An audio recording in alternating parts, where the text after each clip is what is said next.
I feel like an apocalypse movie and like sci-fi in general is a lot harder to make, especially on a lower budget, just because of, you know, kind of like your Percy Jackson scenario where like there's CGI, there's all this cool effects and stuff. So how did you feel thinking like, okay, I'm going to make my first feature film. It's going to be kind of maybe not sci-fi-ish, but apocalyptic, which is a pretty, you know, high budget usually type of category. How'd you go into that?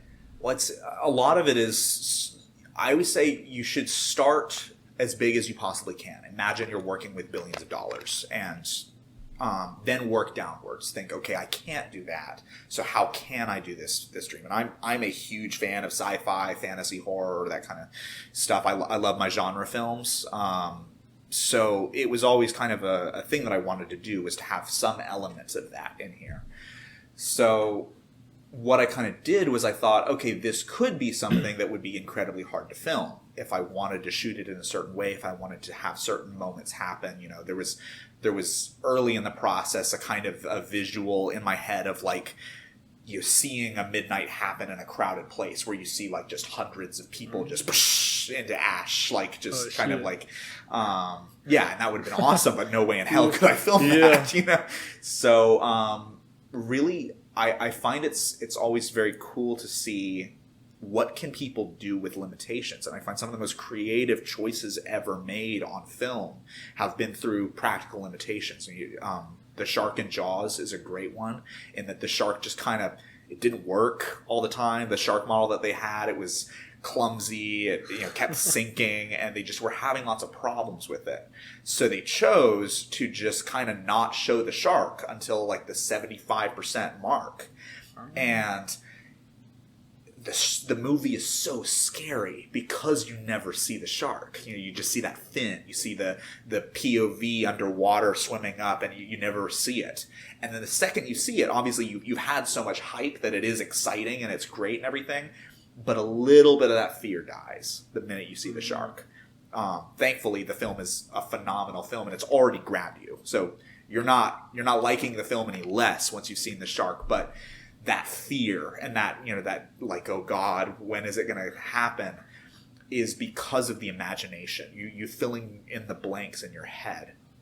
So I tried to kind of ascribe to that and do that as often as possible. I did an Alien movie recently in which we were like, okay, we want there to be a spaceship, but how are we going to do that? So we had a big old circular lighting shade, like one of those things you put to diffuse light, and we had a giant light up on a ridge of a mountain that we were filming outdoors on, and so we put the light up there, and we just had this screen, and we just had this circular shade just block out the moon.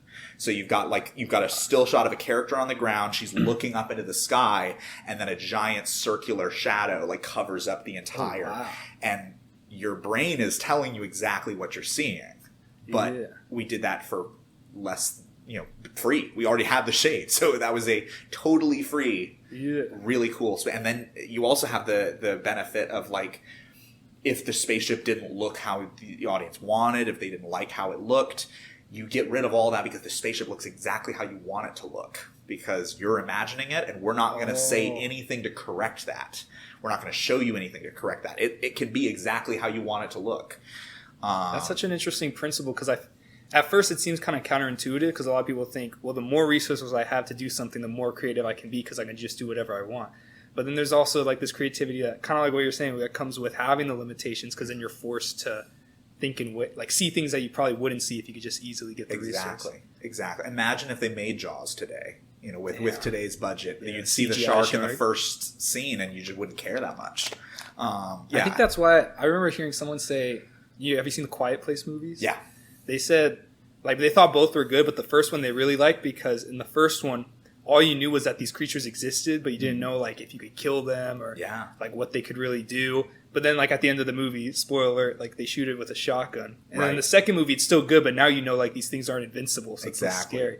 Yeah, mystery is terrifying. It's another thing that makes the Heath Ledger's Joker in The Dark Knight so terrifying, is all of his fake stories about, you know, how he got these scars, about his history. You have no idea what this character's backstory is, because any one of these individual stories could be the truth, or none of them could be. He could be just completely lying out of his ass the entire film. And honestly, I feel like that's the most realistic thing, is that we never hear actually how he gets the scars. So having this enigma character who's clearly got a lot of backstory, but we don't get to know what it is fascinating.